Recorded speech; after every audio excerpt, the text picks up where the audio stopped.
예, 마태복음 26장 36절에서 46절 말씀을 묵상하도록 하겠습니다. 이에 예수께서 제자들과 함께 겟세마네라는 곳에 이르러 제자들에게 이르되 내가 저기 가서 기도할 동안에 너희는 여기 앉아 있으라 하시고, 이제 예수님께서 목요일날 저녁에 최후의 만찬을 마가의 다락방에서 12제자들과 함께 하고 마치고 찬송하고 난 다음에 이제 예루살렘을 떠나서 겟세마네 동산으로 가게 됩니다. 감람원이라는 곳인데 한 4km 정도 떨어져 있고, 그쪽에는 아마 올리브 기름을 짜는 감람원이라는 곳이 있었는데, 거기에서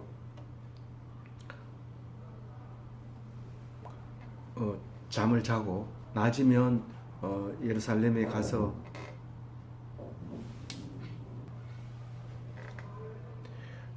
거기서 감람원에서 잠을 자고 낮에는 예루살렘에 가서 말씀을 전하고 설교를 하고 그랬던 것입니다. 그래서 여전히 마지막 양 잡는 날, 목요일 날 저녁부터 금요일 저녁까지 6월절 전날 양 잡는 날이 돼서 이제 숙소에서 잠자려고 하는 겟세마네 동산에서 이제 기도를 합니다.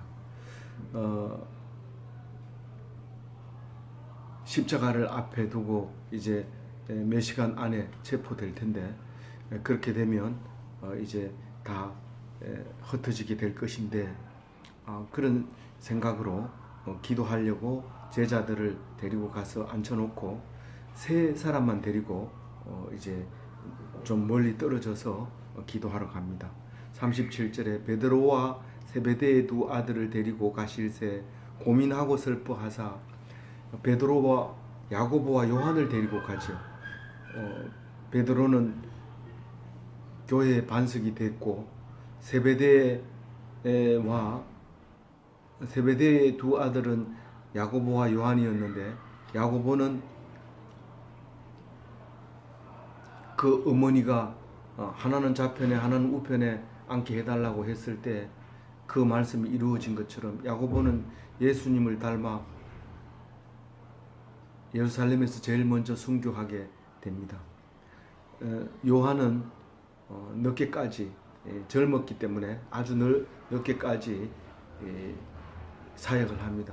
어머니 마리아, 예수님 어머니 마리아를 모시고 오랫동안 살면서 요한복음을 완성하고 또 요한계시록을 씀으로써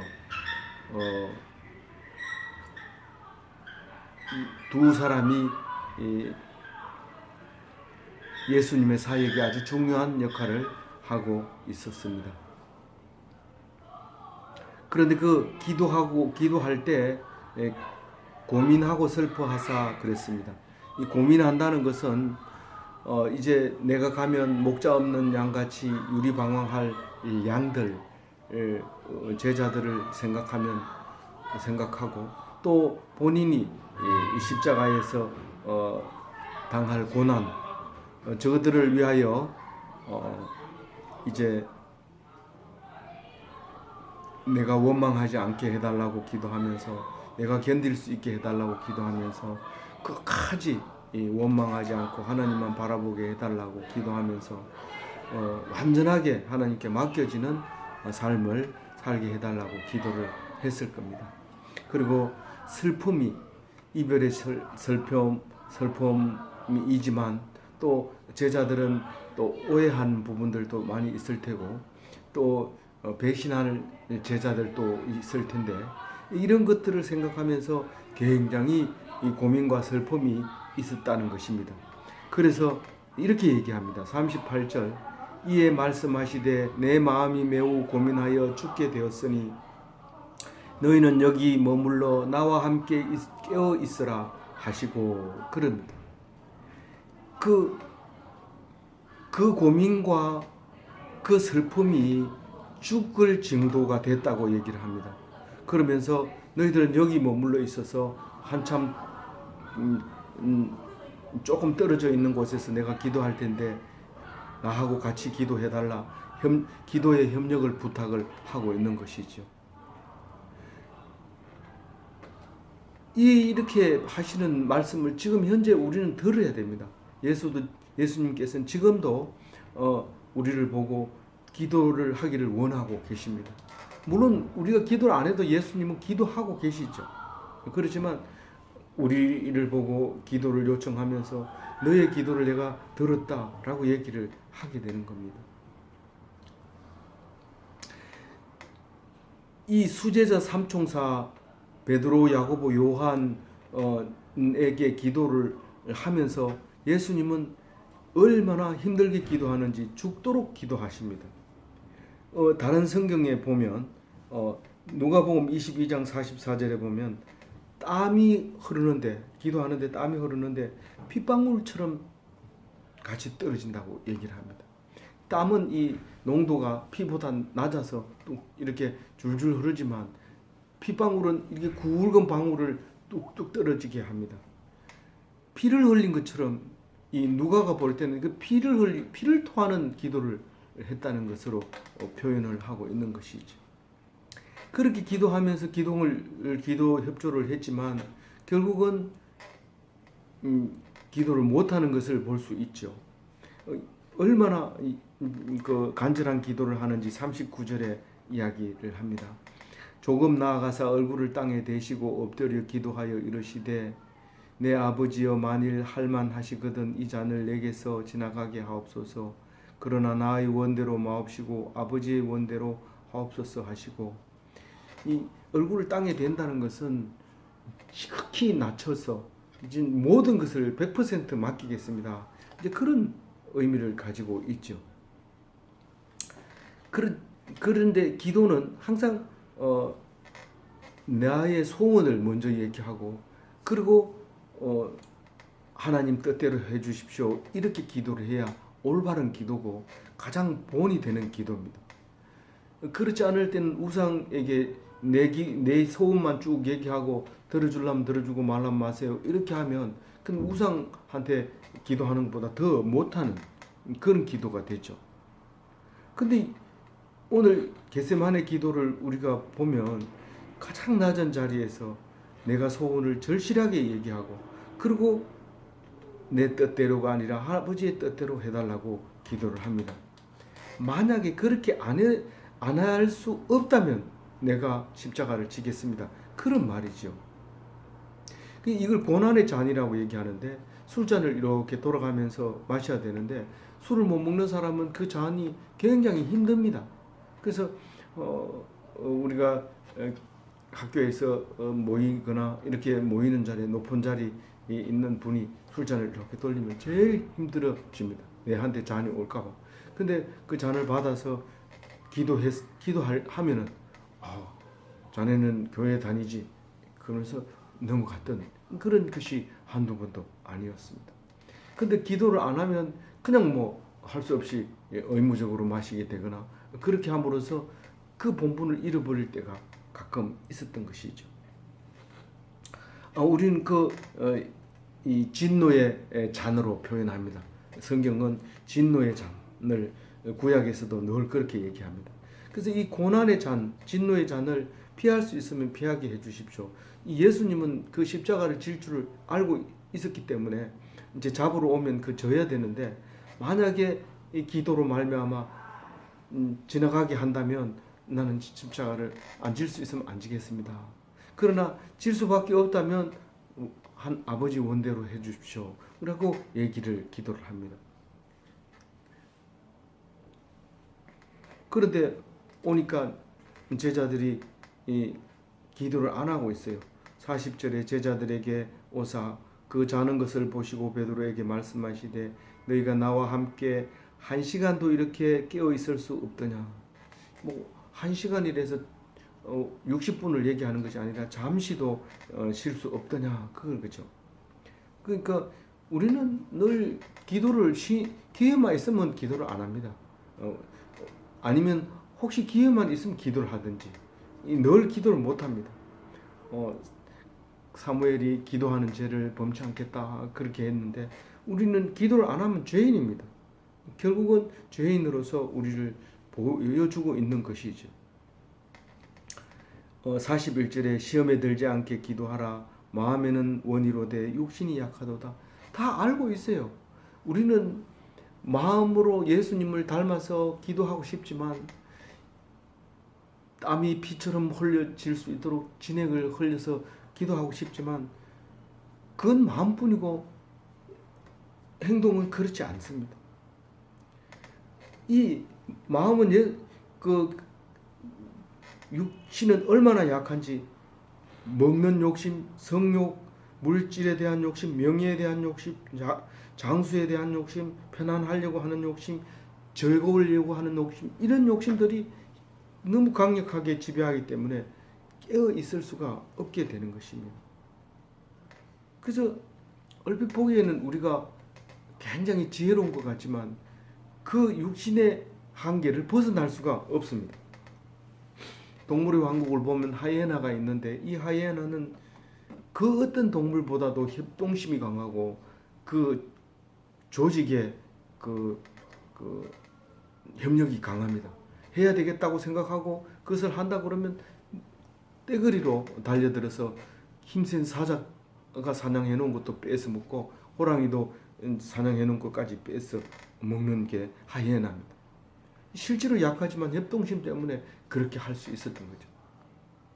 그런데 육신은 아주 약합니다. 만약에 잘못 공격하다가 사자한테 발톱이라도 얽혀서 피가 흐르면 하이에나들은 그 피냄새를 맡고 그 동료임에도 불구하고 그걸 뜯어서 먹게 되는 것을 우리가 봅니다. 사람은 그것을 보고 경악을 하지만 사람은 똑같습니다.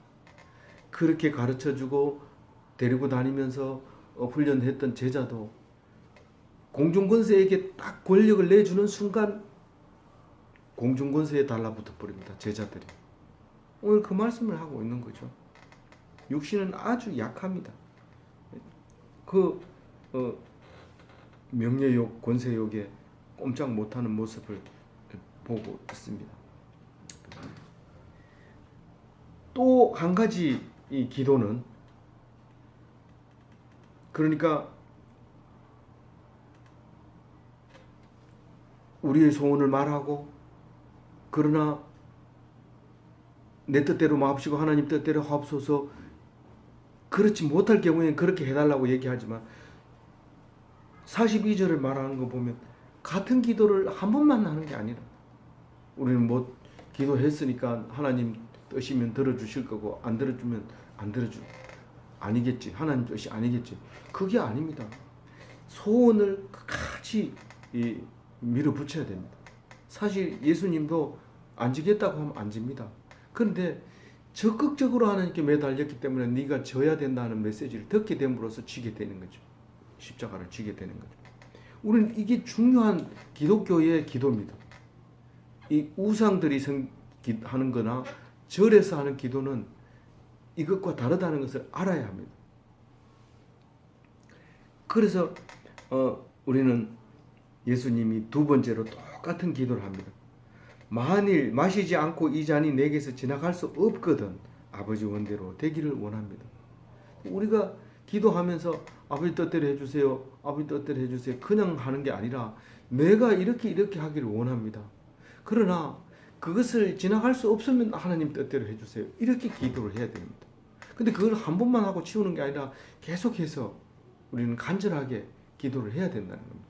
그럼 도대체 언제까지 해야 됩니까? 그래서 절에 가면 천번을 절하고 그렇게 하는 겁니까? 그런 그 간절함은 무작정 이렇게 하면 지성이면 감천이겠지 이렇게 하는 거고 여기서는 하나님 뜻을 깊이 생각하면서 정말 내가 이 잔을 물리쳐야 될 것인가 자유의지를 계속 다시 한번 생각하게 하고 그것이 하나님의 뜻이 응답받으면 그것을 기도를 거치고 순종을 해야 되죠. 그거를 하는 거죠.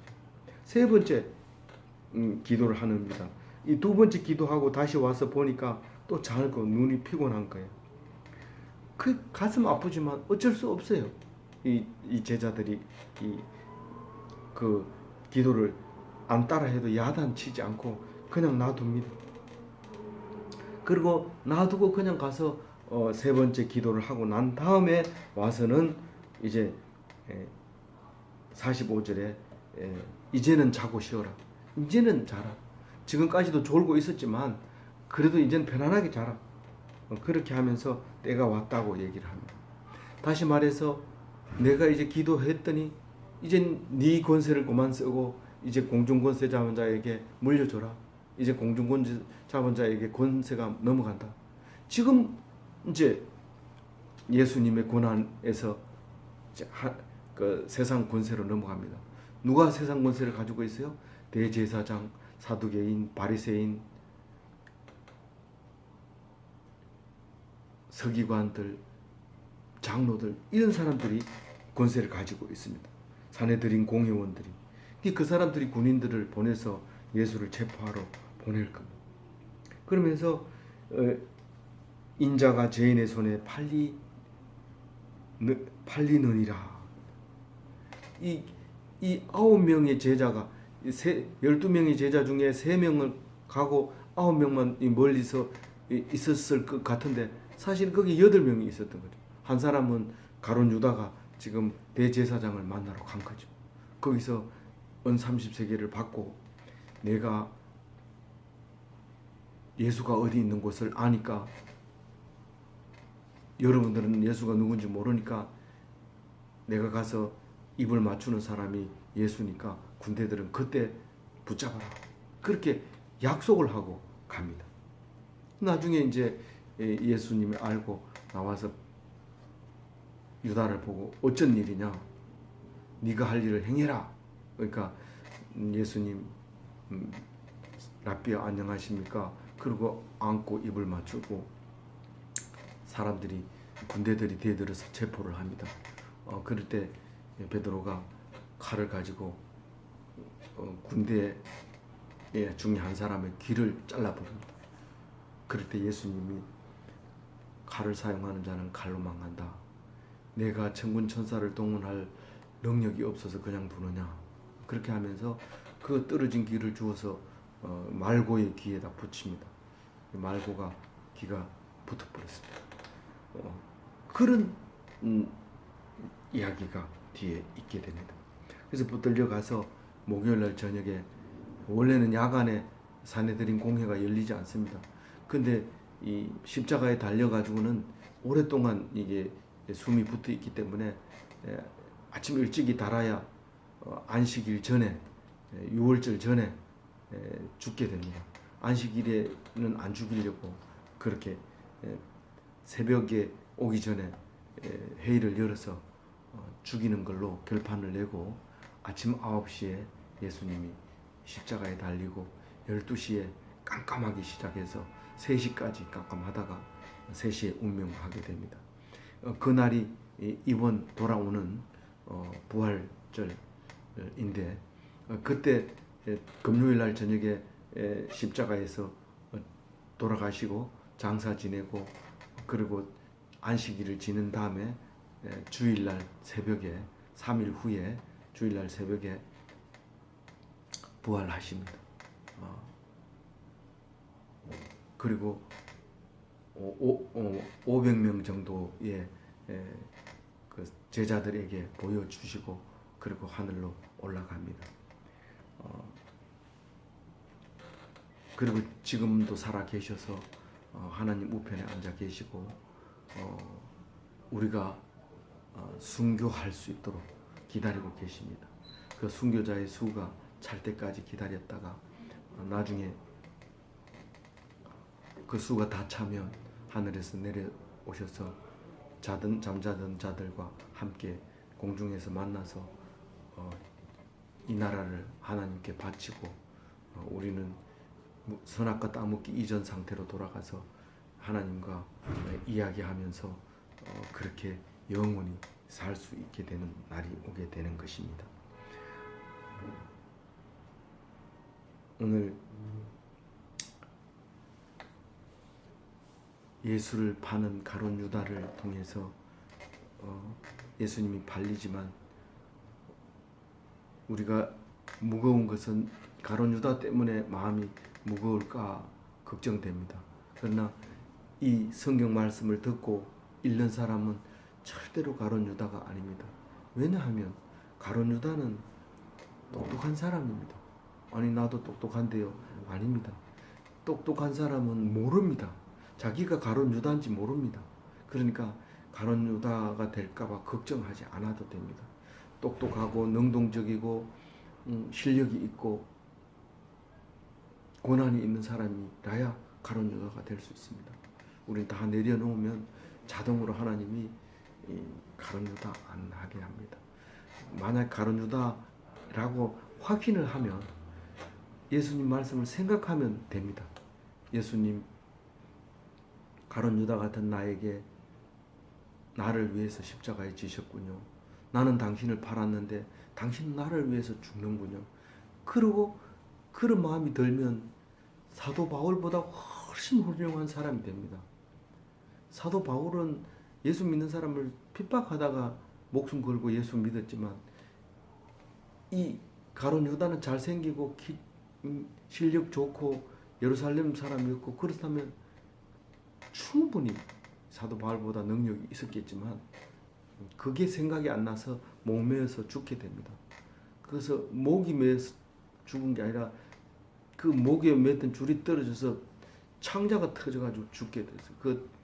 그 밭은 아겔다마라고 하는 옹기장수의 밭이 되어버렸습니다. 우리는 예수님처럼 죽을 건지 가룟 유다처럼 배신할 건지 생각하면서 6월절